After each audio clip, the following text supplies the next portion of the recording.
Well, listen, friend, I do not think you're a resentful person at all. But what I do think, and probably know, is that you do feel a bit disrespected, especially when you have patients that don't respect your boundaries, probably because you didn't set them in the first place, which is what we're going to talk about in the podcast today. But those patients that just ask for, oh, one more quick question, or could you just take a look at these supplements, or could you just muscle test me really fast? Yeah, all that starts to happen. We start losing the ability to rein in the natives. Today, we're going to talk about exactly how to fix that problem. I'm going to give you some strategies and some phrasing that you can use that will take care of it right away. Let's go. Welcome to the Clinical Entrepreneur Podcast. I'm Rhonda, your no-fluff, tell it like it is business bestie for wellness practitioners just like you who want to build a practice you love and make a bigger impact and a little money while you're at it. So if you're ready to ditch the overwhelm, attract your dream, ideal patients, and finally run your practice with complete confidence, you're in the right place. Each week, we're tackling things from programs to patient retention to marketing strategies that actually work, sprinkled, of course, with a little sass, a lot of heart, and the step-by-step strategies that will help you get there. So grab your cup of coffee, your notebook, or whatever keeps you going, and let's build a practice you love and a life you love together. Well, hey, welcome back to the podcast. As you know, we are going to be talking about boundary creep today. Yes, it is a real thing.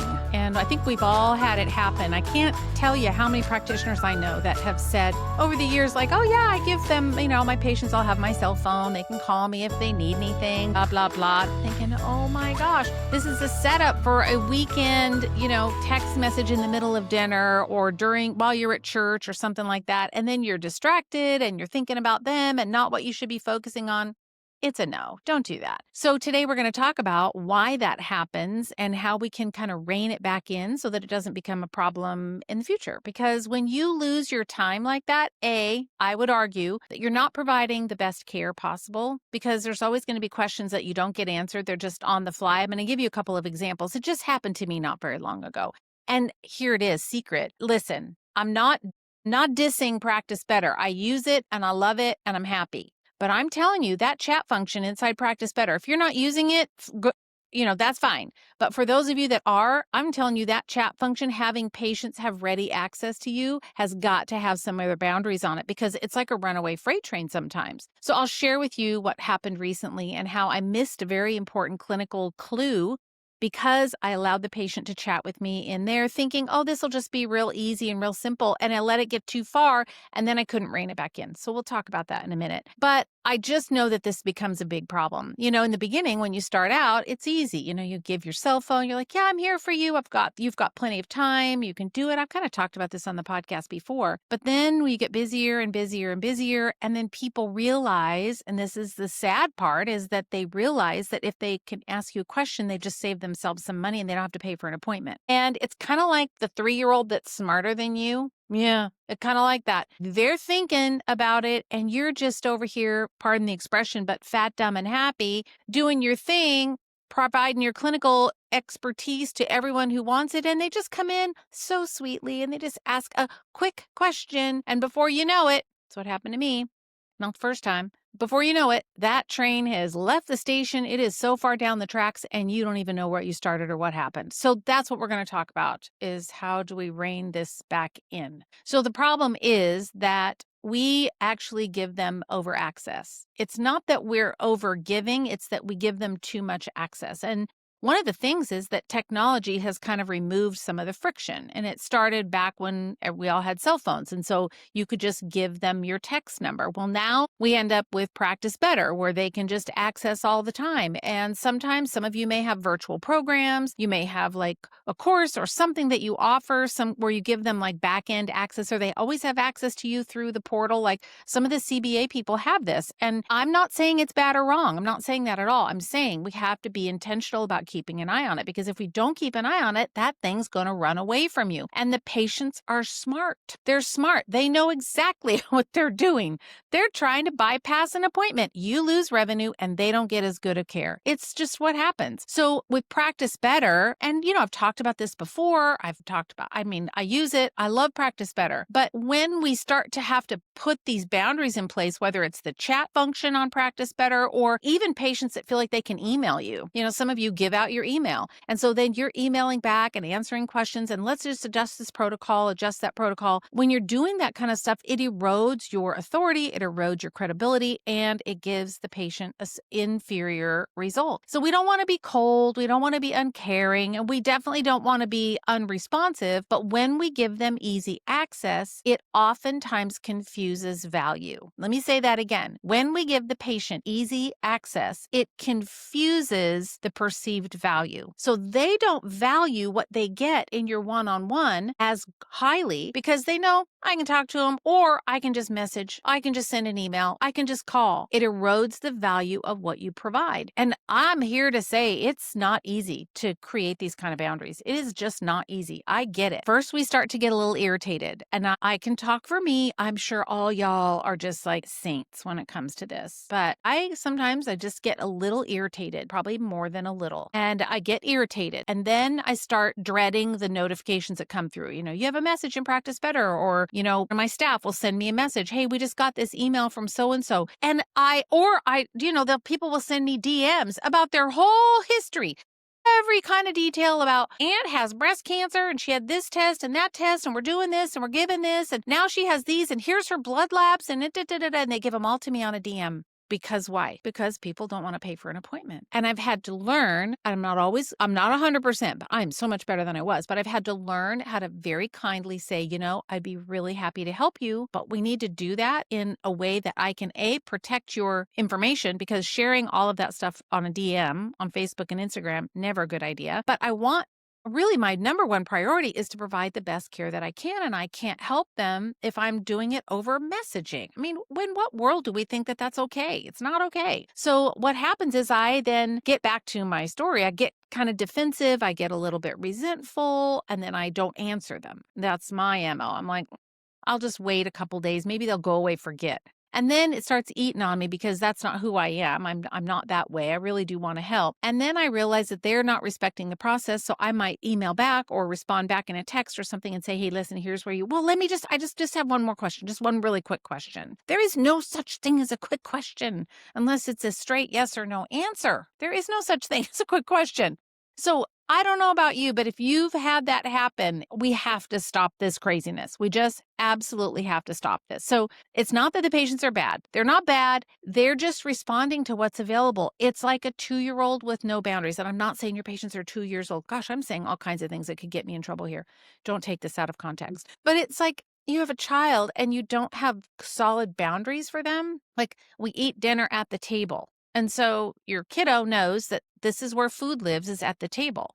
Well, if you don't enforce that, then pretty soon they're up and down, up and down, up and down, or they're grabbing a piece of something and they're taking it off and watching TV while they're eating part of their dinner, or picking up the plate and taking it, and then it spills. And then it's because you, mom and dad, didn't enforce the boundary. So that's what we have to do with the patient. We just have to set the boundary. And then once the patient starts to hit that point of resistance, they'll try to work around, try and find another little back door in to be able to access you. But that's where we have to just have everything kind of shored up and tightened up. So, they'll ask, can I just chat with you instead of making an appointment? I've had people be that bold. Can I just ask a question here so I don't have to pay for an appointment? Yeah, I've had that happen. Or they'll just, again, say like, I have a quick question. Or, well, I thank you so much. You've just been so helpful. And they'll butter me all up and then throw in the little question again. And it's like getting bit by the love bug.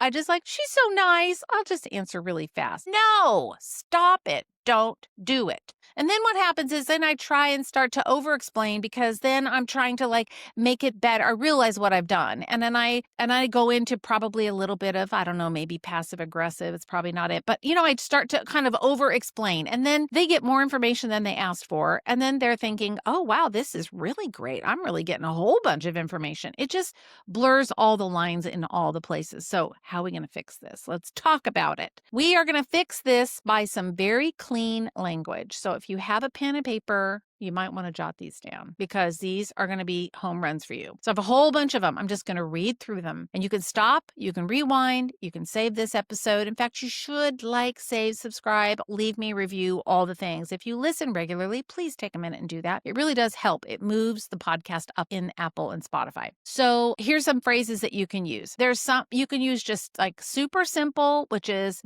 I would be happy to answer you, but this is something that I need to handle during our regular appointment. Pretty straight up, no fluff, no nothing. There's not a lot of emotion in it, but it's clear. And you know, one of my favorite sayings is Brene Brown says, when you're clear, you're kind. Being clear is being kind. So that's very clear. Another one is, I want to give that the attention that it deserves. Let's schedule some time where we can talk about that. Implying that you're making them feel important, because they're important, and you let them know that that is what you do during an appointment. Another one is I don't use this one because it doesn't feel like me, but one of the languaging that I was always taught early, way long time ago, was that falls outside of what we would consider a quick question, but I'm happy to help you properly or, inside of an appointment. That one feels a little more awkward, mouthy. It's like too many words rolling around in my mouth. It doesn't feel as authentic. But the first two I can say pretty easily. Now, there's some that are warmer, a little bit warmer. If someone asks you a question, you can say, hey, that's a really great question, but the answer is bigger than just a quick answer. So we need to schedule some time so we can really talk about that because I want to make sure I'm taking care of you. That feels a little warmer. It's a little softer. It values them, but you're also keeping that good boundary. Another one is like, listen, I would hate to give you an incomplete response and just shoot from the hip on this without looking at all the details. Let's schedule some time so we can talk about that in more depth. Like if they send you a blood lab, or I get this all the time, even practitioners will do it. Like they'll send me, oh, well, these are the only labs that are out of range. Well, I need all of them. And then I have a whole bunch of questions about it. Tell me the patient. What's the age of the patient? What is the sex of the patient? What is the ethnicity of the patient? How long is the patient? All the questions. So it's never just a quick, we'll glance at the test and give you a result. You and I both know we can't do that. Now, a little bit more, I would call them harder. These are harder, like you're kind of drawing a hard line, I don't answer any kind of clinical questions outside of our regular appointment times. It's a little rough, but you could say it if that fits your personality. It's not quite me, but you could say it. So that one's a little bit harder. Then you can go into like when it's time to close. I also find that a place where people will take advantage of time is at the very end of the appointment. And they'll say, oh, I just have one more question. Can I ask you about my daughter-in-law? And I'm thinking, are you kidding me? I got people to see. I got to go. They do it all the time. And you have 20 minutes with them or whatever your appointment time is. And they save that question to last. Just go figure. It's the same concept, right? So you can always blame it on the next patient. Listen, I am not able to answer that question right now. I need to be respectful of the next patient's time. Let's schedule a time when I can answer that more fully. I'd be happy to talk about your daughter-in-law. So that's an easy way you can say it. You can also say, listen, we are out of time today. Let's talk about this during our next appointment. You can do that too. You can also, if you can't defer or deflect, you can just push it or, at the time, you can just push it off to your front desk if you have fun on the front desk. Like, ask the front desk to schedule a time for you and we can talk about that a little bit more. I do need to go, or I have another patient waiting, something like that. Those are tricky to navigate because a patient's like right in front of you. You can't escape it. You can't just do it in a text, behind a text. You can't do that. It doesn't work. So what we have to do is you just have to kind of go in knowing what your language is going to be. Emails are a little bit easier, but you just have to be firm. Listen, I only address clinical questions during typical appointments, and that's where I can be as accurate as possible because I have all the facts in front of me. Or, this would be better handled during a regular scheduled appointment, something like that. So those are a little bit easier on an email because you can volley back and forth and give them a little bit and then to say, we'll dive into this a little bit more at the next appointment, or you can just set that boundary really clear right up front. And if it's over the phone, they're calling or they've called your cell phone, then you can say, listen, I do not provide clinical advice or recommendations over the phone. It's just a rule that I have, and I just can't do that. But I would be happy to do that during a consultation. Let's schedule an appointment. I'll call you on Monday because it's Friday night at 10 o'clock or something like that. That's where you want to really have to set those boundaries in firm, because when you're on the phone, they can push. Harder to push in an email, but much easier to push a little bit on the phone. So you just have to have those guardrails up. And then the last place, well, there's two more places I think. I think of when I'm outside. I'll never forget about a lady that I was in the grocery store. This was years ago. And this lady was, I would admit, just a bit crazy, on the crazy side. She came up to me in the grocery store and she wanted to know why I had everything in my basket, like my cart, what all of them were for. And I had, a teenager and a husband at the time, and they ate, differently than me. And I'm shopping for the fam. And she was indignant and wanted to know why I was not living up to my standard. And I'm in the grocery store trying to shop. And then at the end of all of that, she said, well, I'd like to come in and make an appointment with you and talk further about my own diet, because I think that there's some things that I need to adjust. And based on what you just told me, I might have some bad foods in my diet. I'm thinking, why did you waste my time? Why did you even, why? So sometimes they'll catch you outside, like at a game, if you're at one of your kids' games, or you're at the grocery store or shopping or at the mall or whatever. So church, even sometimes that's a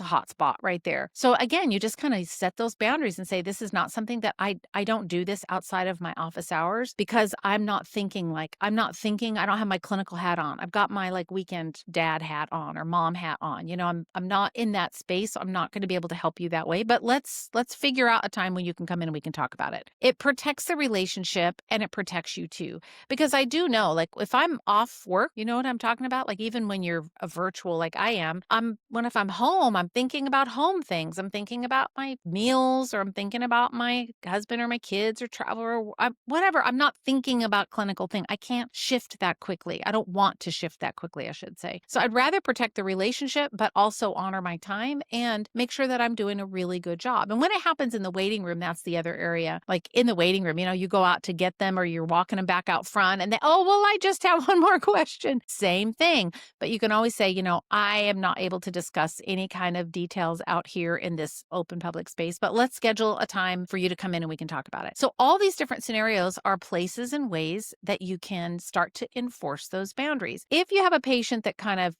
laughs it off or like, oh no, it's fine. Like, I'll just catch you at church on Sunday. Don't let that happen. Even if they're your friend, do not let that happen. You have to keep those tight boundaries about supplements, about muscle testing, all of that. You just have to stay really tight. So just all in all, make sure if you want to go back and you want to listen again, go find these little phrases, practice them, stand in front of the mirror, practice them, say them out loud. My standard is just, listen, I am not in a position to be able to really give you good advice when I just only have half of the information. So I think we need to schedule an appointment and then I can do a much better job in answering your question. And that solves it. Every once in a while I'll get somebody that pushes back, but that's kind of my line. That's how it rolls for me. So, you have to be consistent. It protects your value, the value that you provide. When people have access to you all the time, I think sometimes it just cheapens it. Now, I know one practitioner out of state from where I live, and, her and her husband, they do a really good job of managing expectations, and they pretty much are on call all the time. And I don't know how they do it, but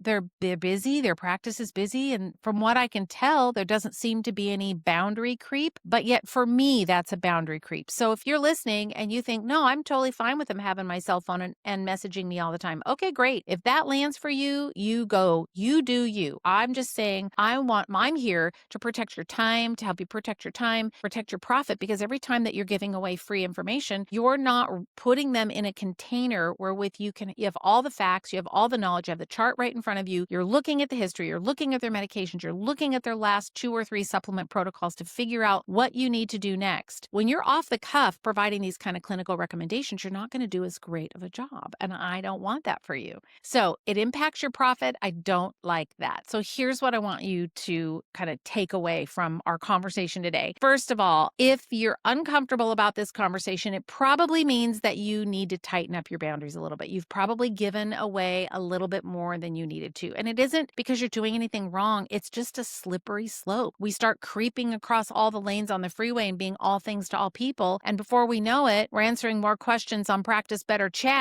which just happened to me this last week. I'm answering a question that I had no business answering. And it ended up that because I answered a question in the chat, the patient was either reading too fast, skipped over it, and kept doing something that I told him not to do. And the symptoms got worse because he didn't follow my directions because it was just in a chat. Had we been in an appointment, I would have revised a protocol. I would have said, okay, here's what I want you to do. Here's how we're going to adjust your protocol. It would have been much more kind of official, I guess is the way I would say it. And so then I had to go back into the chat and deal with this mess that I created. And I created it because I didn't say, listen, let's schedule a quick 15-minute call to sort this out. And I didn't. I was just being nice and probably just not paying attention. So being overly accessible doesn't make you more valuable. The structure in your practice and around your time, that's actually what makes you more valuable. So don't forget, you are the commodity. You are the person. They want to talk to you. And when you set those boundaries for this is how it works, your circus, your monkeys, my circus, my monkeys, you get to say, this is how it works for me. And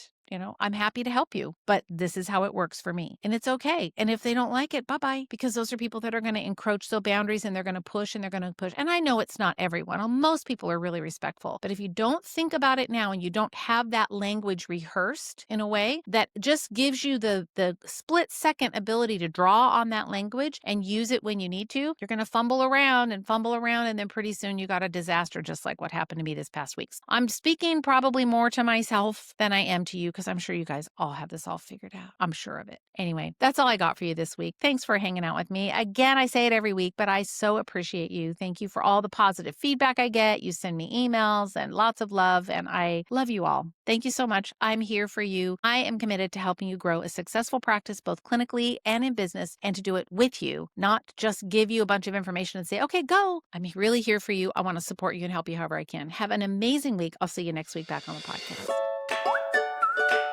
Hey, listen, before I let you go, I want to give you a heads up about something that's coming in January. I'm going to be launching a brand new series, a 6-week series called Clinical Thinking. And it's 6 episodes, 6 cases. It's like a clinical training series. I'm going to walk you through how I think through complex cases, what I look for, the questions that I ask.